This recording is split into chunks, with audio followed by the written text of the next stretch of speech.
హెచ్చరిక, దైవజనుని హెచ్చరిక. సడన్ గా దేవుడు అన్నాడు, ఫిలిప్పు నువ్వు లేచి దమస్కు గాజా లేచి దక్షిణముగా వెళ్ళి యెరూషలేము నుండి గాజాకు పో, అరణ్య మార్గంలో పరిగెత్తు అన్నాడండి. ఎందుకు పరిగెత్తాలో తెలియదు ఫిలిప్కి. ఏంటి ప్రభువా, ఇప్పుడే కొత్తగా సమరయులు ప్రజలందరూ మారుతున్నారు, అరణ్య మార్గంలో పొమ్మంటావేంటయ్యా, పోనీ ఇంకెక్కడికన్నా పెద్ద పట్టణాన్ని పంపిస్తే పర్వాలేదు కానీ అని ఏమన్నా ఎక్స్ప్లెనేషన్ అడిగాడండి. ఫిలిప్ మాట్లాడకుండా మళ్ళీ సంచి తగిలించుకొని అరణ్య మార్గంలో పరిగెడుతున్నాడు. ఎందుకు పరిగెడుతున్నాడో తెలియదు. వెళ్ళు. ఆ అరణ్య మార్గంలో పరిగెడుతుంటే దూరంలో అతనికి ఏం కనపడింది తెలుసా? రథం కనపడింది. రేపు వెళ్తానులే ప్రభా అంటే రథం వెళ్ళిపోయి ఉండేదండి. తర్వాత వెళ్తానులే నాయన, సరే చూస్తానులేనా ప్రభా, ఇప్పుడే పడుకున్నాను నిద్ర వస్తుంది అని అనుంటే రథం వెళ్ళిపోయేది. రథం వెళ్తుంటే రథం వెనకాల పరిగెత్తాడంట. అబ్బా, ఆత్మల కొరకు పరుగు, ఆత్మలు సంపాదించాలంటానికి పరుగు, దేవుని చిత్తం చేయడానికి పరుగు. ఆ రథాన్ని వెంబడించు అన్నాడు ప్రభు. ఎట్ట వెంబడించమంటావు? నాకు రథం అని అడిగాడా? నాకు రథం ఎట్ట వెంబడించమంటావు అని అడిగాడండి. ఇవాళ క్రైస్తవత్వం అణగారిపోవడానికి కారణం ఏంటో తెలుసా? సారం లేకపోవడానికి కారణం ఏంటో తెలుసా? అక్షరాన్ని పాటిస్తున్నాము కానీ ఆత్మను అనుసరించటం లేదు. ఆచారాలను పాటిస్తున్నామే కానీ ఆత్మ నడిపింపులతో కార్యం జరగటం లేదు. ఒక్కసారి ఆలోచించేయండి. పరిగెత్తమన్నప్పుడు అతను పరిగెడతా ఉంటే, రథంతో పాటు పరిగెడుతుంటే రథంలో కూర్చున్నటువంటి అధిపతి చదువుతూ ఉన్నాడు. 29వ వచనం, అప్పుడు ఆత్మ ఫిలిప్పుతో నీవు ఆ రథము దగ్గరకు పోయి దానిని కలుసుకొనమని చెప్పాను. ఫిలిప్పు దగ్గరకు పరిగెత్తుకొని పోయి అతడు ప్రవక్త అయిన యెషయా గ్రంథము చదువుచుండగా విని, నీవు చదివినది నీవు గ్రహించుచున్నావా అని అడిగెను. రథం వెనకాల పరిగెడుతూ ఉండగా యెషయా గ్రంథాన్ని చదువుతున్నాడు. చదువుతున్నప్పుడు ఫిలిప్ అడిగాడు, నీవు చదువుతున్నది నీవు గ్రహిస్తున్నావా? నీకు తెలుసా? నీకు అర్థమవుతుందా అన్నప్పుడు ఏమన్నాడు చెప్పండి? అతడు ఎవడైనా నాకు త్రోవ చూపకుంటే ఎలాగూ గ్రహింపగలనని చెప్పి రథమెక్కి తనతో కూర్చుండమని ఫిలిప్పును వేడుకున్నాడు.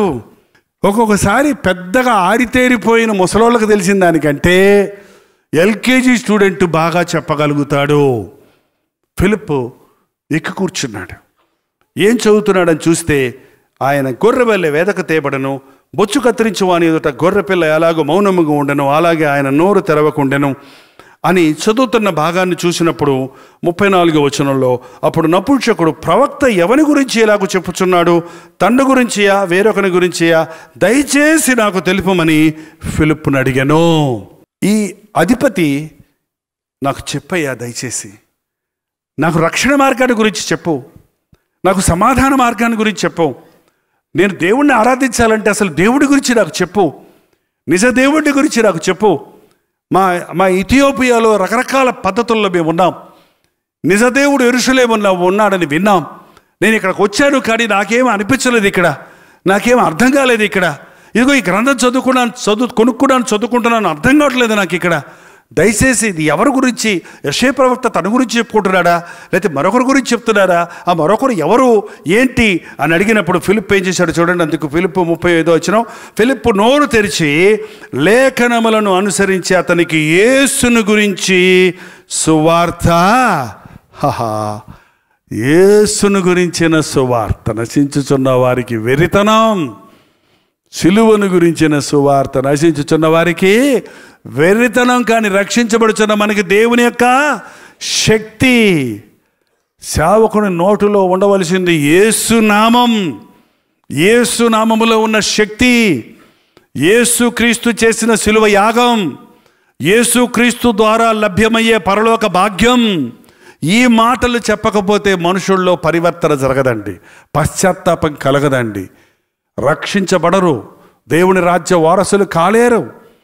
యేసుని గురించి వివరించినప్పుడు అతని మనోనేత్రాలు తెరవబడ్డాయి. యేసు క్రీస్తు యొక్క నామములో నీ నోటిలో ఒప్పుకొని నీ హృదయంలో అంగీకరిస్తే నీవు రక్షించబడతావు.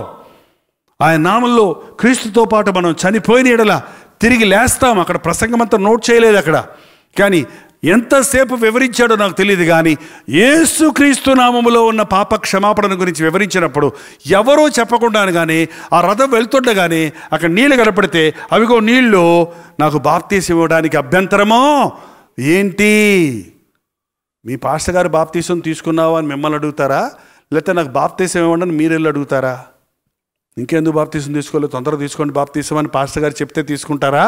లేకపోతే నా ప్రభువు నన్ను రక్షించాడు, మారు మనసు పొందాను, బహిరంగంగా నేను బాప్తీసం పొందాలి అనే ఆసక్తి మీకు వస్తుందా?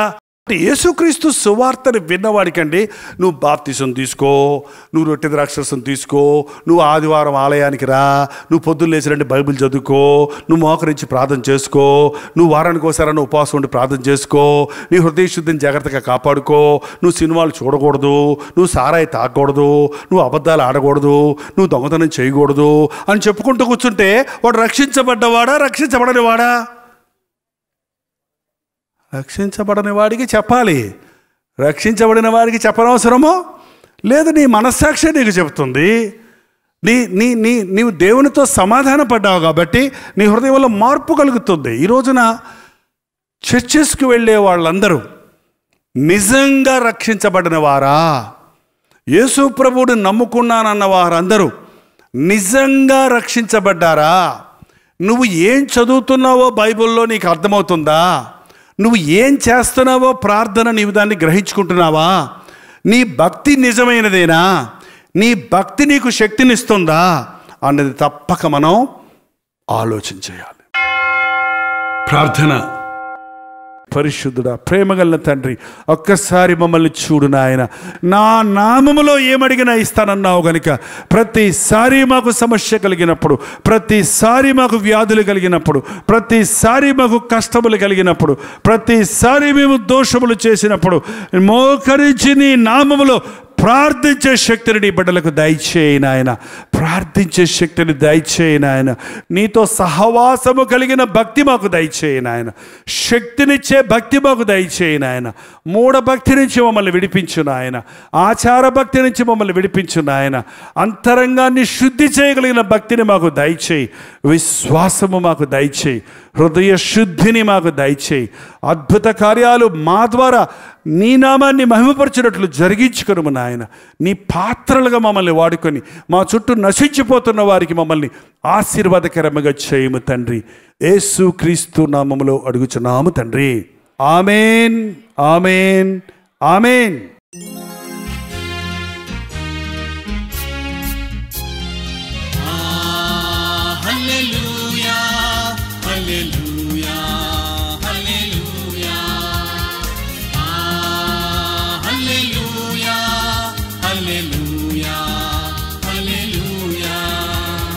కలువరి ప్రేమే మధురం, కలువరి ప్రేమే మధురం, కలువరి ప్రేమే మధురం, కలువరి ప్రేమే మధురం. హల్లెలూయా, హల్లెలూయా, హల్లెలూయా, హల్లెలూయా, హల్లెలూయా, హల్లెలూయా.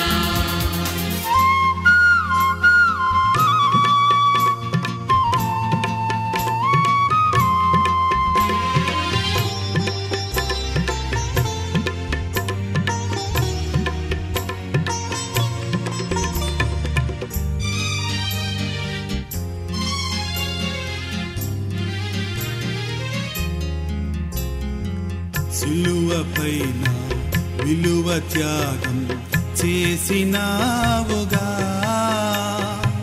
పాపినైనా నా కొరకు చిందించినావుగా, రుధిరం చిందించినావుగా.